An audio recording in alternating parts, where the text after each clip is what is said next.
8th standard supplementary reading practice. The women on platform 8 Ruskin Bond, section 2. Hello Arun, he called. The train's coming in late as usual. Did you know we have a new headmaster this year? We shook hands and then he turned to his mother and said, "This is Arun, mother.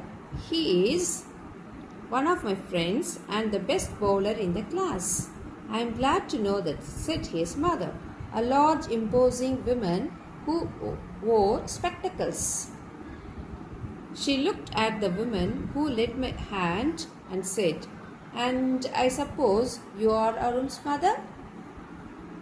I opened my mouth to make some explanation, but before I could say anything, the woman replied, "Yes, I am Arun's mother." I was unable to speak a word. I looked quickly up at the woman, but she did not appear to be at all embarrassed and was smiling at Satish's mother. Satish's mother said, "It's such a nuisance having to wait for the train right in the middle of the night. But one can't let the child wait here alone. Anything can happen to a boy at a big station like this. There are so many suspicious characters hanging about. These days, one has to be very careful of strangers." "Arun can travel alone, though," said the woman beside me, and somehow I felt grateful to her for saying that.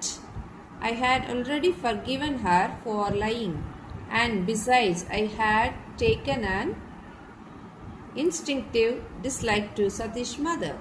"Well, be very careful, Arun," said Satish's mother, looking sternly at me through her spectacles.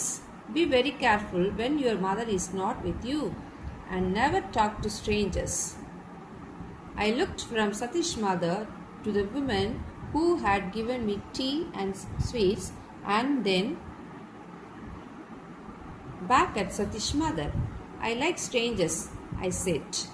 Satish's mother definitely staggered a little, as obviously she was not used to being contradicted by small boys.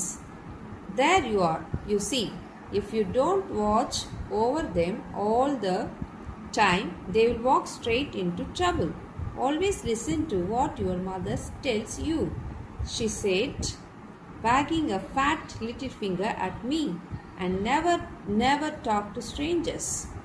I glared resentfully at her and moved closer to the woman who had befriended me. Satish was standing behind his mother, grinning at me and delighting in my clash with his mother. Apparently, he was on my side. The station bell clanged, and the people who had till now been squatting resignedly on the platform began hustling about. "Here it comes," shouted Satish, as the engine whistle shrieked and the front lights played over the rails.